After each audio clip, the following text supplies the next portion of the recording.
여러분 반갑습니다. JJ 리더입니다. 금일 2022년 6월 9일장이 마감이 됐습니다.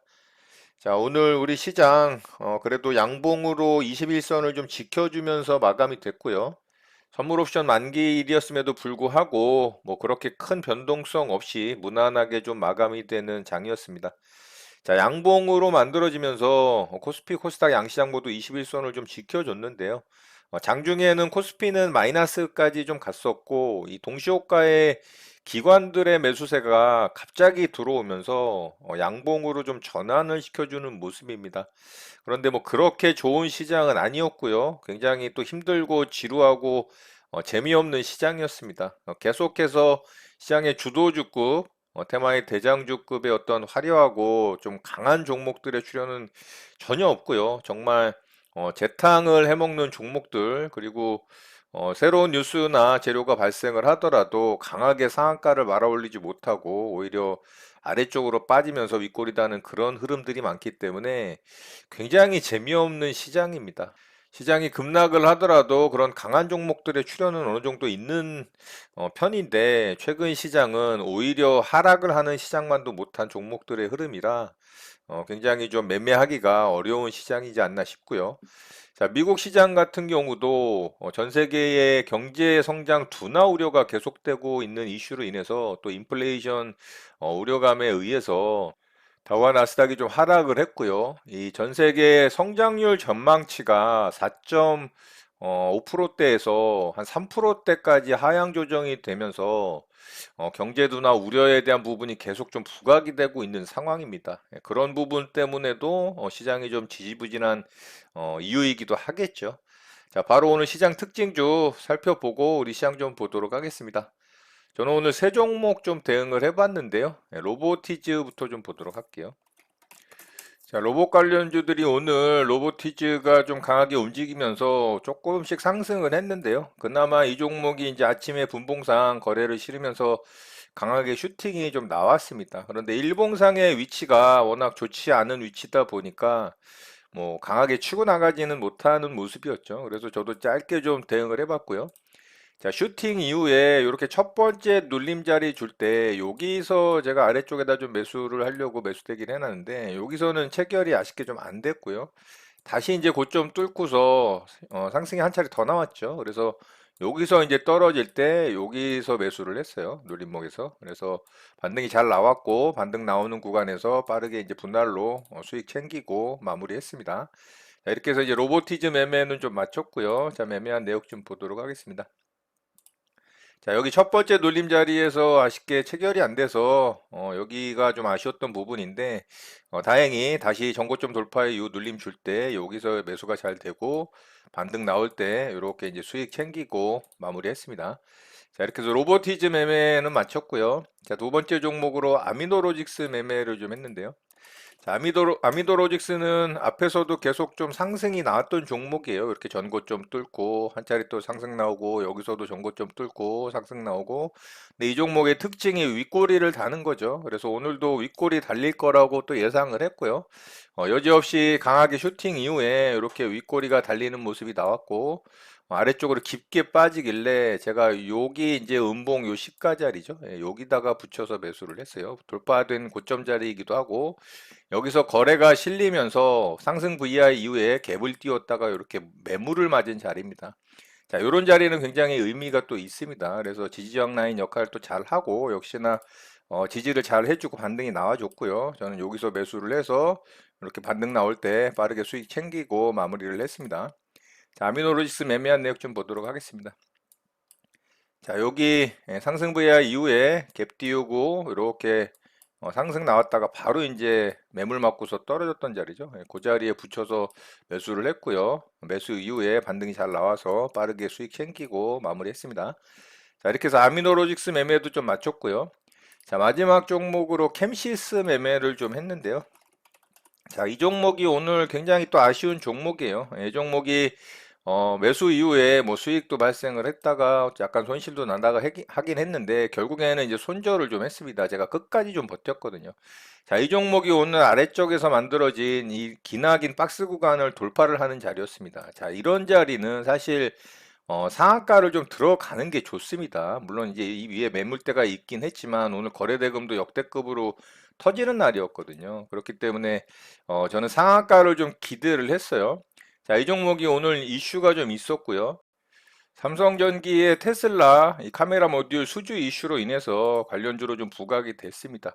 자, 이렇게 깔끔하게 이런 아래권의 박스권 돌파하는 자리였기 때문에 상한가를 좀 기대를 했는데 아침에 이제 슈팅은 잘 나왔죠. 이렇게 강하게 슈팅이 잘 나와서 여기서도 이제 조정 구간에 제가 매수를 대기를 했는데 체결이 안 됐고 여기서도 마찬가지입니다. 그래서 눌림목을 뭐 거의 주지 않고 슈팅이 나왔기 때문에 눌림목 자리를 대응을 할 수가 없었고요. 이제 마지막에 여기서 떨어질 때 여기가 상한가를 찍은 자리입니다. 이봉이 이제 상한가를 찍은 자리고 여기서 이제 거래가 강하게 터졌죠. 그래서 이봉에 이제 시가 정도에서 일단은 매수를 좀 해봤어요. 일부 물량. 예, 매수를 했는데 아래쪽으로 좀 빠졌지만 상승 나왔다가 또 빠졌다가 또 상승 나왔다가 했죠. 그런데 끝까지 제가 좀 홀딩을 해봤어요. 그랬더니 결국에는 이 저점 자리를 이탈을 시켜버렸죠. 여기서 이제 투매가 나왔고 여기서 빠르게 이제 손절을 했습니다. 그래서 이 종목은 뭐 손실로 좀 마감을 하긴 했지만 끝까지 좀 버틴 이유는 이 종목이 재료도 괜찮았고 일봉상의 위치도 괜찮았고 그리고 충분히 상한가에 들어갈 만한 종목이다라고 판단을 했기 때문에 계속 좀 홀딩을 해봤는데요. 결국에는 뭐 주포가 상한가를 안 들어가겠다라고 말을 하니까 저는 여기서 이제 바로 이제 손절을 했고요. 자, 매매한 내역 좀 보도록 하겠습니다. 자, 여기서 이제 매수를 좀 했죠. 이 상한가 들어갈 때에 이 봉에 이제 거래 터진 봉의 시가 정도, 아랫꼬리 정도 구간에서 제가 매수를 좀 해봤고요. 플러스가 계속 이제 발생을 하는 부분도 있었어요. 그런데 말씀드렸던 것처럼 끝까지 좀 버텨봤는데 아래쪽으로 요 저점 자리 여기서 이탈을 해버렸죠. 그래서 여기서 제가 빠르게 손절했습니다. 여기서 손절을 하면서 손실로 좀 마감이 됐고요. 이렇게 해서 이제 오늘 세 종목 좀 대응하고 마무리를 했습니다. 이 종목이 그나마 오늘 좀 상한가에 들어갔다면 가장 좋았을 종목이라고 생각을 합니다. 그래서 좀 버틴 이유도 있었고요. 그런데 뭐 상한가를 들어가질 못하고 오히려 윗꼬리가 달렸기 때문에 좀 아쉬운 종목이 됐고요. 자, 이 종목은 특징주 겸해서 좀 말씀을 드릴게요. 윗꼬리가 달렸기 때문에 좋아 보이지가 않습니다. 그래서 내일 움직임을 좀 참고하는 정도 보면 좋을 것 같아요. 윗꼬리를 뭐 극복을 하고 또 모양을 만들려면 이런 식으로 또 이제 며칠 또 옆으로 횡보를 하면서 시간을 좀 가져야 됩니다. 그 이후에 뭐 이렇게 윗꼬리를 돌파를 하는 봉이 나올 수도 있겠죠. 그거는 시간이 지나봐야 아는 거고요. 그래서 내일 움직임 이 종목 좀 참고하는 정도 보면 좋을 것 같습니다. 자, 바로 특징주 보도록 하겠습니다. 자, 오늘 쌍방울이 상한가에 들어갔죠.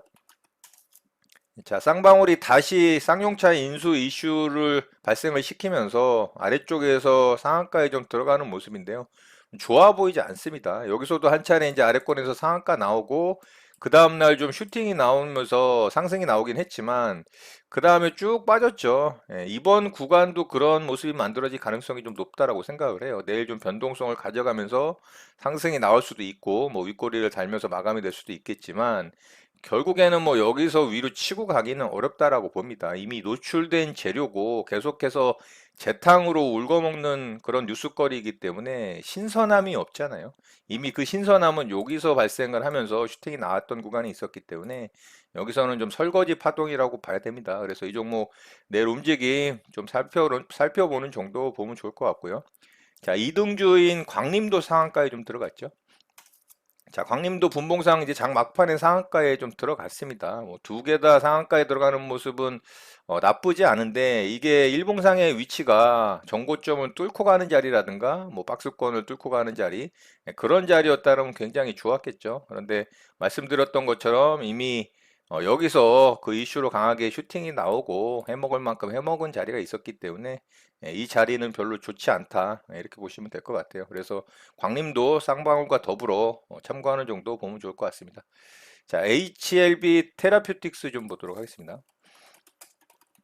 자, 이 종목도 상한가에 좀 들어갔죠. 이 종목도 이제 계속 HLB 그룹주 이슈로 움직이는 종목인데 전고점은 좀 뚫고 가는 자리예요. 근데 거래 대금이 또 약하게 터졌죠. 그리고 상한가도 이게 강하게 상한가를 굳힌 게 아니고 한호가를 좀 남겨둔 상태로 상한가를 들어갔기 때문에 이것도 또 그렇게 좋은 상한가는 아닙니다. 그래서 이 종목도 내일 움직임 좀 살펴보는 정도 보면 좋을 것 같고요. HLB 글로벌하고 그리고 HLB 제약 같은 경우도 좀 움직였는데요.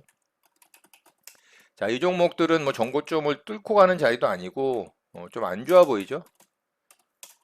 자, HLB 제약도 마찬가지입니다. 그래서 참고하는 정도 이 종목들은 좀 보면 좋을 것 같습니다. 자, 캠시스는 제가 조금 전에 말씀을 드렸기 때문에 그렇게 참고하시면 될 것 같고요. 자, 오늘 특징주 이렇게 마치도록 하고 바로 시장 좀 보도록 하겠습니다. 자, 우리 시장은 오늘 그래도 양봉으로 만들어 주면서 21선을 턱걸이를 했어요. 그나마 좀 다행이라고 생각을 하고요. 선물 옵션 만기일임에도 불구하고 그렇게 큰 변동성을 가져가지 않았다라는 게 좀 다행이라고 생각을 합니다. 어제 시황 분석에서 말씀을 드렸지만 최근에 선물 옵션 만기일도 그렇게 변동성이 크지 않는 경향이 있다라는 말씀을 드렸죠. 자, 중요한 라인 7610포인트를 아래 꼬리 달면서 양봉으로 마감을 해줬다라는 거는 굉장히 긍정적으로 볼 수가 있을 것 같고요. 다만 분봉상의 흐름이 장 막판에 이렇게 이제 급등이 나오면서 양봉으로 좀 전환이 된 거거든요. 이거는 기관의 매수에 의해서 이렇게 만들어진 겁니다. 기관이 동시호가의 대형주 위주로 강한 수급을 보여주면서 이렇게 강하게 이제 끌어올린 부분 때문에 오늘 양봉으로 좀 만들어졌다. 이렇게 좀 볼 수가 있어요. 그러니까 그렇게 좋은 양봉은 아니라고 볼 수가 있겠죠. 그래도 중요한 라인 박스권의 저점 7610포인트를 지켜줬기 때문에 다행이라고 생각을 하고요. 자, 코스닥 시황도 마찬가지입니다. 양봉으로 21선을 지켜줬고요. 코스닥 시황도 분봉상 보면 장 막판에 이제 동시호가에 이렇게 급등이 나왔죠. 마찬가지로 기관이 코스닥 시장에서도 매수 수급을 동시효과에 급격하게 보여주면서 이렇게 양봉으로 좀 마감을 시켰다라고 볼 수가 있습니다. 어쨌든 양시장 모두 21선 중요한 라인을 좀 지켜주면서 양봉으로 마감을 했다라는 건 나름 괜찮다라고 생각을 하고요. 다만 글로벌 시장에 이 경제 성장 둔화 우려와 인플레이션 우려가 지속적으로 발생을 하고 있기 때문에 우리 시장도 그 영향을 받지 않을 수가 없습니다. 그래서 이렇게 좀 지지부진하고 재미없는 시장이 계속해서 이어지고 있는 것 같고요. 자, 오늘 수급적인 측면도 외국인이 계속해서 매도세로 일관을 하면서 오늘은 또 무려 9천억이 넘는 1조에 가까운 매도 폭탄을 좀 쏟아냈죠. 굉장히 좀 우려스럽습니다. 1조가 넘게 이렇게 매수세를 보여주던 흐름을 연속성 있게 좀 끌고 갔으면 좋았을 것 같은데 그러지 않는 모습이고요. 오늘은 이제 기관이 이렇게 급작스러운 매수 수급을 보여주면서 시장을 좀 동시호가에 끌어올린 부분이 있습니다. 코스닥 시장도 마찬가지고요. 자, 그렇기 때문에 외국인의 수급이 다시 강하게 유입이 되지 않는다면 시장을 끌어올릴 수가 없겠죠. 외국인의 수급이 좀 절실을 하고요. 환율도 조금은 정체돼 있는 흐름을 보여주고 있기 때문에 외국인의 수급이 다시 이제 매수 수급으로 전환이 되기 위해서는 환율이 조금 더 강하게 하락을 해주는 모습이 좀 발생을 해야 될 것 같습니다. 자, 경제도나 우려, 우리나라는 또 스태그플레이션에 대한 우려가 이슈가 되고 있기 때문에 아직까지 시장이 강하게 상승하기는 좀 더 어려운 국면으로 가고 있는 게 아닌가 싶습니다. 자, 언제까지 이렇게 힘들고 지지부진한 시장이 이어질지 도대체 좀 알 수가 없는 그런 흐름이라는 게 답답한 부분이고요. 말씀드렸던 것처럼 러시아 우크라이나 전쟁의 종료 같은 이제 강한 어떤 이펙트 있는 뉴스거리가 발생을 한다면, 호재거리가 발생을 한다면 시장이 좀 강한 상승을 일으켜 줄 수 있지 않을까 하는 기대는 갖고 있는데 그게 쉽지 않다라는 게 문제죠. 그래서 앞으로 또 시장이 어떻게 전개가 될지 흐름을 이어갈지 좀 살펴보면서 시장 대응 잘 하셨으면 좋겠습니다. 오늘 내용은 이것으로 마치도록 하겠습니다. 오늘 하루도 마무리 잘 하시고요. 늘 행복하시기 바랍니다. 여러분의 구독과 좋아요는 영상 제작에 큰 힘이 됩니다. 감사합니다. JJ 리더였습니다.